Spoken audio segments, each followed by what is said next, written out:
Hello everyone, welcome to academic solution. তো আশা করছি তোমরা সবাই অনেক বেশি ভালো আছো। তো আজকের এই ভিডিওতে আমরা করবো তোমরা যারা নবম শ্রেণীর শিক্ষার্থী আছো এবং তোমরা জানো তোমাদের যে আগামী যে পরবর্তী পরীক্ষাটা হবে 15 তারিখে তোমাদের হিন্দু ধর্ম পরীক্ষা হবে। তো তোমরা যারা হিন্দু ধর্মের শিক্ষার্থীরা আছো নবম শ্রেণীর, তো তোমাদের এই কোশ্চেনটা কীরকম আসতে পারে সে নিয়ে আজকে একটা নমুনা প্রশ্ন সাজেশন তৈরি করা হয়েছে। আশা করছি এখান থেকে তোমরা অনেক বেশি উপকৃত হবে এবং বুঝতে পারবে যে তোমাদের পরীক্ষার কোশ্চেনটা কীরকম হতে পারে। তো দেখো, এটা কিন্তু তোমাদের মেইন কোশ্চেন না, তোমাদের মেইন কোশ্চেন পরীক্ষার আগের দিনে তোমরা কিভাবে সমাধান পেয়ে যাবে। তো এটা তোমাদের জন্য একটা নমুনা প্রশ্ন তৈরি করা হয়েছে। তো দেখো, এখানে কিছু একক কাজ রেখেছি।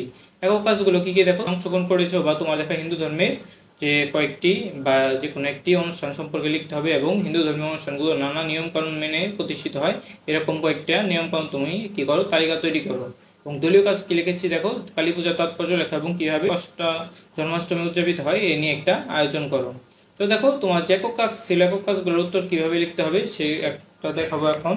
তো দেখো, তোমরা যারা নতুন আছো এবং এখন যে চ্যানেলে সাবস্ক্রাইব করেনি, দ্রুত সাবস্ক্রাইব করে নাও, কারণ তোমরা কিন্তু তোমাদের সকল বিষয় সমাধানই এই চ্যানেলে পেয়ে যাবে। তো দেখো, এখানে তোমাদের 1 নম্বর একক কাজটা কি ছিল, যে তোমার যে অংশগ্রহণ করেছে এরকম একটি হিন্দু ধর্মের অনুষ্ঠানের নাম দেখো। তো দেখো, তুমি নাম লিখতে পারো কি দুর্গাপূজা বা দেবী দুর্গার বিজয় উদযাপন অর্থাৎ পরিচিতি। অর্থাৎ দুর্গাপূজা হলো হিন্দুদের সবচেয়ে জনপ্রিয় এবং ব্যাপকভাবে পালিত উৎসবগুলির মধ্যে একটি। এটি দেবী দুর্গার বিজয় উদযাপন করে, যিনি মহিষাসুর নামক এক অসুরকে কি করেছে, পরাজিত করেছিলেন। এবং উৎসবের সময় কখন, দুর্গাপূজা বাংলা মাসের আশ্বিন মাসে 5 দিন ধরে পালিত হয়। এবং অনুষ্ঠানের বিবরণ কি দেখো, প্যান্ডেল অর্থাৎ প্যান্ডেল করা হয়।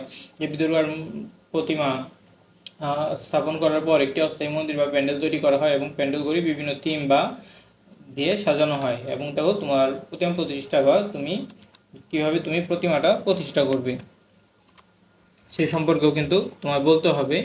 তো দেখো, এখানে তুমি কি বলবে যে তোমার যে চতুর্দশী তিথি ছিল, চতুর্দশী তিথিতে কি হয় যে প্যান্ডেল প্রতিষ্ঠা করা হয় এবং যোগদান অনুষ্ঠান পালিত হয় এবং পূজা অর্থাৎ প্রতিদিন সকাল এবং বিকালে দেবী দুর্গার পূজা করা হয় এবং নৈবেদ্য ফুল ধূপ দ্বীপ দিয়ে দেবীকে কি করা হয়, অর্ঘ্য প্রদান করা হয়। এবং বিভিন্ন সাংস্কৃতিক অনুষ্ঠানের কিন্তু আয়োজন করা হয়। অর্থাৎ দুর্গাপূজার সময় বিভিন্ন সাংস্কৃতিক অনুষ্ঠানের আয়োজন করা হয়, যেমন নাটক, গান, নৃত্য, আবৃত্তি এগুলো অন্তর্ভুক্ত থাকে।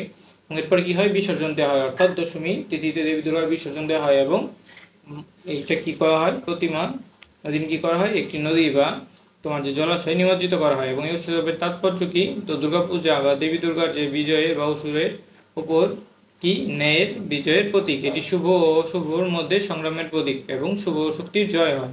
দেখো, সামাজিক তাৎপর্য কি, দুর্গাপূজা হিন্দু সম্প্রদায়ের একটি গুরুত্বপূর্ণ অনুষ্ঠান। এদিন কি করে, মানুষ সবাই একে অপরের সঙ্গে সম্প্রীতির বন্ধনে আবদ্ধ হয়। এবং উপসংহারে কি লিখতে পারো, দুর্গাপূজা হিন্দুদের জন্য একটি গুরুত্বপূর্ণ ধর্মীয় উৎসব, সামাজিক উৎসব এবং এটি দেবী দুর্গার বিজয় উদযাপন করে শুভ এবং অশুভের মধ্যে একটি কি করে, মেলবন্ধন তৈরি করে এবং কি করে তোমার অশুভ শক্তির কি করে, দমন করে এবং শুভ শক্তির কি করে, তোমার প্রকাশ ঘটায় দুর্গাপূজা। এর পরবর্তীতে আমরা দ্বিতীয় কোশ্চেনটাই চলে যাই। দেখি দ্বিতীয় কোশ্চেন কি বলা হয়েছে, যে হিন্দু ধর্মের অনুষ্ঠানে বিভিন্ন যে নিয়ম কানুন পালিত হয় সেইখানে তুমি কি লিখবে দেখো।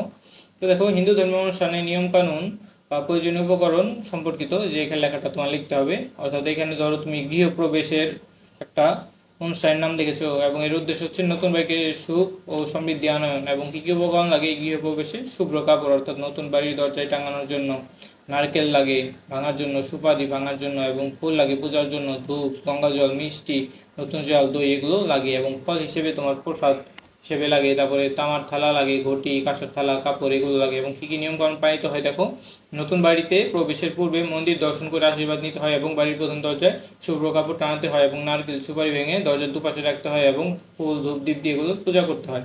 এবং গঙ্গা জল দিয়ে বাড়ি এবং পরিবারকে শুদ্ধ করতে হয় এবং মিষ্টি, নতুন চাল, দই প্রসাদ দিয়ে এগুলো বিতরণ করা হয়।